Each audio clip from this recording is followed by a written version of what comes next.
Hello, everyone, and thanks for listening to the Quality Hub, chatting with ISO experts. I'm your host, Xavier Francis, and today I'm here again with Suzanne Strasser, VP of Consulting and Development here at Core Business Solutions. So glad to have you here again. It's been a little while, but not too long. Yeah, a little bit. So glad to be back. Absolutely. It's always a blast. Always a blast.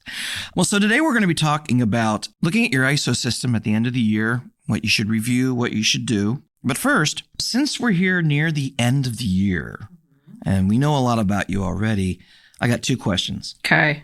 First off, what's your favorite Christmas movie? I know yours. And yes, Die Hard is a Christmas movie. I would probably have to go with two. Sorry. That's fine. I think my have-tos are Elf and The Holiday.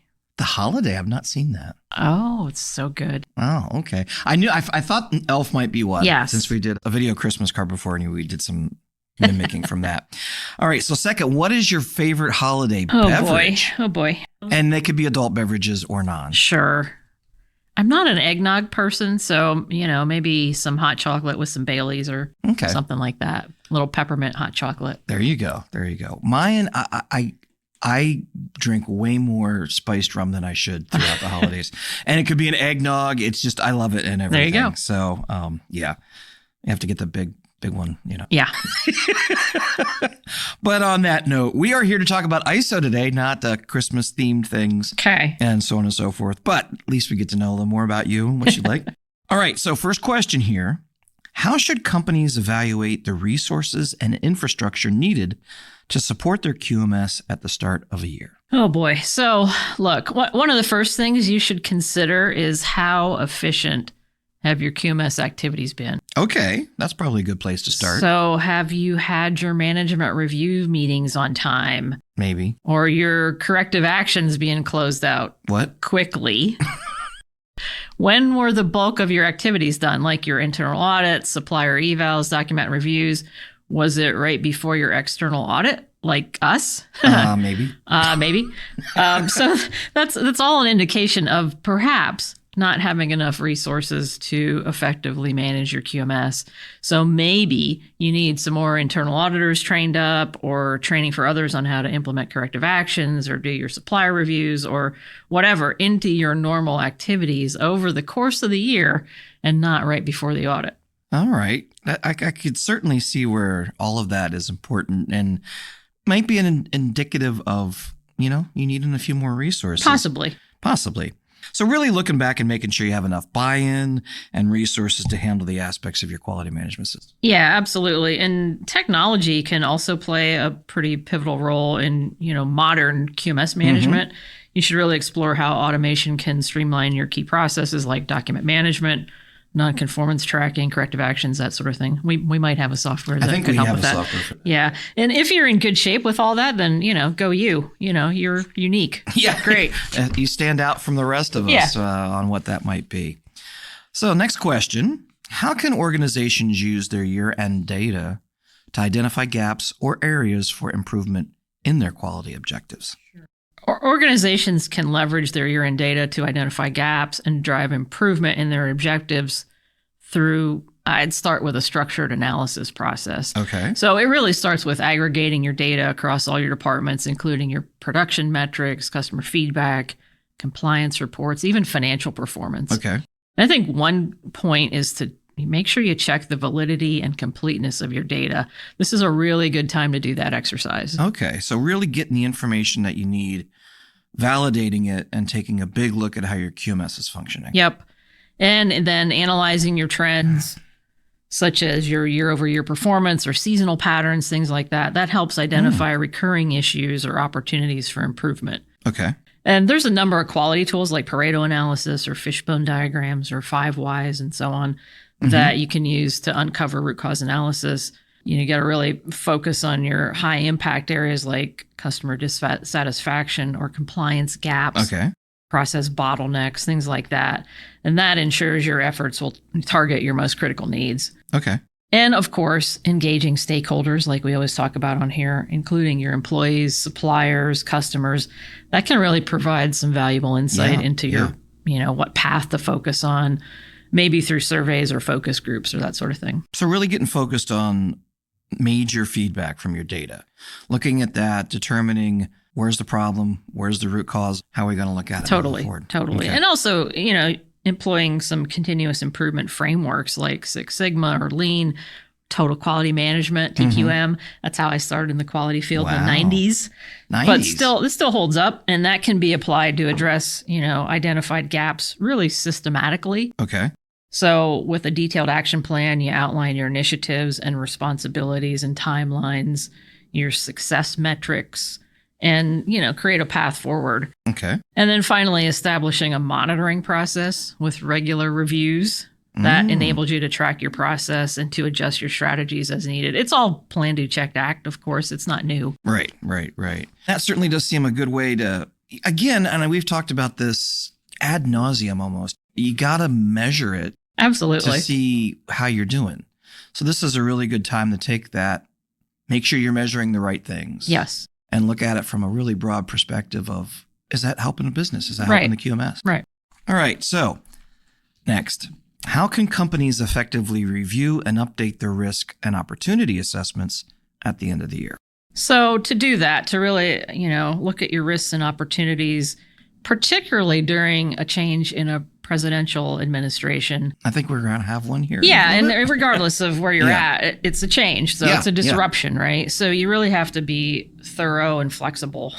Yeah. And start with a comprehensive review of your existing risks and opportunities, to identify shifts driven by the political, economic, or market changes. Okay. So emerging opportunities and possibly diminished risks could be highlighted to perhaps realign your existing priorities. I never really thought about how a new administration can affect things, but now that I think about it, it really can, because what they're focusing on can affect all the business within the country. Absolutely. So, analyzing those potential policy changes under the new administration is pretty critical. Mm-hmm. And you should study, expected shifts in taxation or trade, environmental regulations, potential impact on operations, financial health, market positioning, that sort of thing. Yeah, absolutely. I mean, regulatory and compliance risks have to be addressed. And sometimes legal and compliance teams will see that there's going to be new or even reversed requirements that's going to have an impact. Well, and that's not something also that ICE is going to tell you what that is. Absolutely not. It tells you how to do what you find out that you need to do. That's right. It helps you with that. So this is part of looking at your business risks and what you say, okay, here's a change here. Yeah, it's all about context. Yeah. So there might be policies that affect interest rates or inflation or global trade that can influence supply chains, market stability. Yeah. And obviously, again, drawn on feedback from internal teams and external stakeholders like your customers and suppliers. We're already hearing here that there could be changes in contract set-asides, for example, which is how the government allocates funds for certain contracts. All right. So you just got to be thinking about all that. Yeah. And then obviously you want to keep monitoring this continually and talk about it in management review and your own, other tracking systems to make sure that you keep current on what's going on. Yeah. And whether you're going to have to pivot or not. Exactly. Here's a question for me being a little, is that something that if you have a quality manager that they'll do? Look at some of these things, or who's generally going to handle from a business aspect, looking at some of those changes that might happen? It's probably your leadership team, your sales staff, your operations folks. But definitely quality has a role to play in all this. Okay. And should.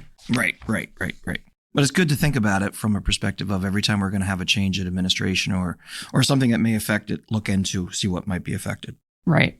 So how can organizations develop a roadmap for process optimization at the start of a new year? Well, organizations can set themselves up for success by, creating a pretty thoughtful roadmap. And I think it begins, as we've talked on here enough times, about establishing clear goals. Right. And I really still believe that SMART objectives, which are specific, measurable, achievable, relevant, and time-bound, that's SMART, that ensures alignment with the organization's broader strategic priorities. That really is a smart idea. Oh, boy. There's a reason they used it that way. Absolutely. Right? Yep.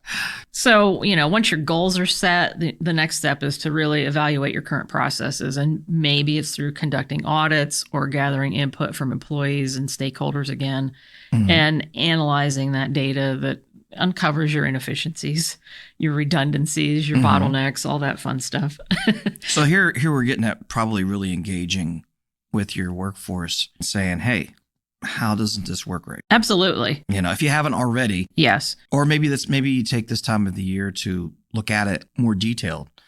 Or you might be like, okay, yeah, Joe's kind of been pitching a little bit of a fit down here because of X, Y, Z. Yes. I knew that it was something we're going to need to look at. Maybe now's the time to do it since we're looking at the new year. That's it. Yep. And, your processes could be ranked based on their impact. And, you want to work on the ones that have the most impact and that are maybe get your easy wins first. Okay.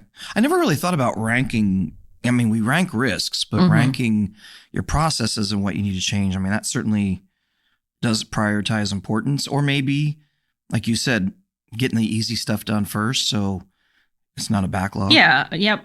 100%. And mapping opportunities and benchmarking. Okay. You target your processes for improvement that's identified, and then determine your baseline performance and your metrics, and then outline your other tools, resources, or training you need, that sort of thing. And then when you have some kind of clear understanding of what you really need to improve, then you create your action plans. All right. And you can, break this into phases. You look at your existing workflows, you design your solutions, implement change, monitor your outcomes in a cycle again, obviously assigning ownership at each step. Again, this is all PDCA. Good old PDCA, plan, do, check, act.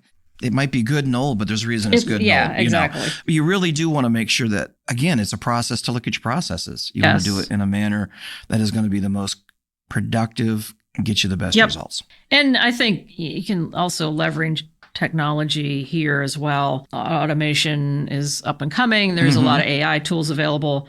You can use data analytics, and there's some, things out there like Power BI to, if you're data heavy, it can really help. Right. So that can help stream your workflow and track performance and so on. And back to stakeholders, your employees and other key players should be involved throughout this whole planning. Right. And to help communicate the benefits of the changes. It's important, and provide training, which ensures buy-in and smooth adoption of any kind of new systems or workflows. I really think that we're at a different place in the world now where I'm old enough to remember, well, you do what the boss says. And yeah, you do what the boss says. And but there was never this is why we're doing it. Yeah. It seems like the current workforces are really interested in why am I doing this? What's the purpose? How's it going to benefit the business? How's it going to benefit me? Especially when there's going to be a change or you're looking at something because, instantly your fear is, is my job in danger? It's that type of thing where you don't want to have that be the initial reaction. It's like, hey, so what we're looking at, very common, get your input. How can that help? That's right. And as your processes changes are implemented, you have to monitor and you have to adapt, as you go and be flexible. KPIs, your key performance indicators, and dashboards can help track the progress. And you got to be flexible. And that's part of continuous improvement. Yeah, it really is.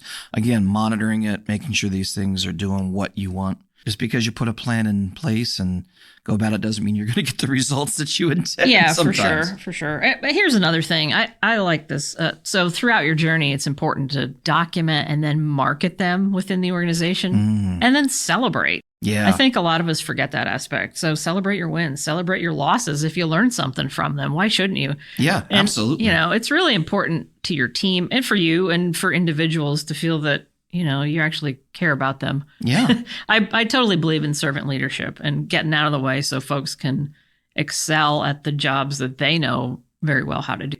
I can speak with you being I'm your immediate direct report. Like you step out of the way, and if there's an issue, I can usually bring it to you before it comes back, and you let people do their job. I hope so. Thank you. Yes, absolutely. I really do believe that our jobs as managers is to remove those daily obstacles. Right. And that's a little off the path for our discussion here today, but I think it's really important to your success as an organization and to be as deliberate about employee satisfaction as you are about customer satisfaction. Yeah, and absolutely. studies say that you should be even more so. Truly, I would absolutely agree that. I mean, if you're going to get buy-in, you have to. Yeah. And we will be talking about this in 2025 in a couple of them. But, really that buy-in comes from the person knowing you care about them.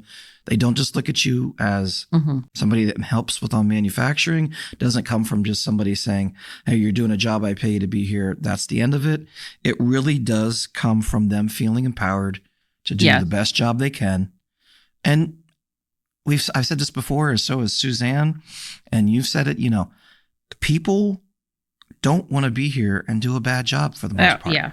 They want to be here and they want to do a good job. If it's their time, they want to use it to the best of their ability. Right. And so when you are having issues, it is likely a process issue that you're seeing the symptom of. Yep. And we've said this a couple of times too. Like if you're seeing an issue, if your inclination is to remove that person, well, think about that. If you put somebody else in that role, is the same problem going to occur? Right. And if that's the case, then you have a process issue to deal with. Yeah. So, go back to your drawing board and look at your process. Yep, absolutely. Absolutely. Well, after you've done all this, what do you do next?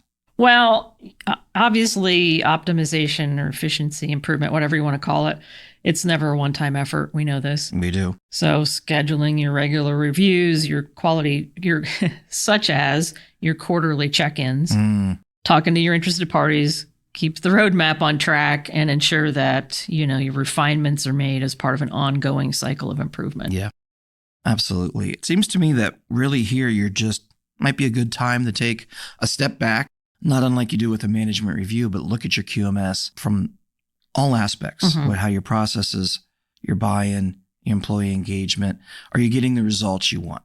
And I know that we do that from you should be doing that at a management review meeting, but maybe take a step back from that even and look at the overall and get ready for 2025. Yes. Is there anything else you'd like to share as the year does come to a close? No, I think, we had a great year this year ourselves personally here at CORE, and I'd like to thank everybody for that. And we look forward to a fantastic 2025, and I hope everybody else out there is as well. And use your quality tools, folks. That's right. That's right. And we'll be here. The Quality Hub is not going anywhere. We're continuing on in 2025. Yes. Got some really good stuff. I know we're going to be reaching into CMMC a little bit, with that being on its way for real in 2025. Definitely on its way. And, it really is important, not just from if you're doing governmental work, but cybersecurity in general is a big issue. And that's just an aspect of that. And there's so many other things we're going to be looking at. Well, thank you, Suze, for being here. As always, a pleasure, and for all your brilliant knowledge. Thank you, Xavier. I appreciate it. My pleasure. And we want to thank all of you who've listened to our podcast today. We hope it's been informative for you. Now, if you're looking for more information about how Core Business Solutions can help you with your ISO certification, cybersecurity, even customized training, please email us at info@thecoresolution.com. You can also visit our website at www.thecoresolution.com. And if you haven't already followed us on your favorite podcast platform or YouTube, be sure to do so, and that way you won't miss the next Quality Hub podcast when it's dropped next week. Have a great day, everyone.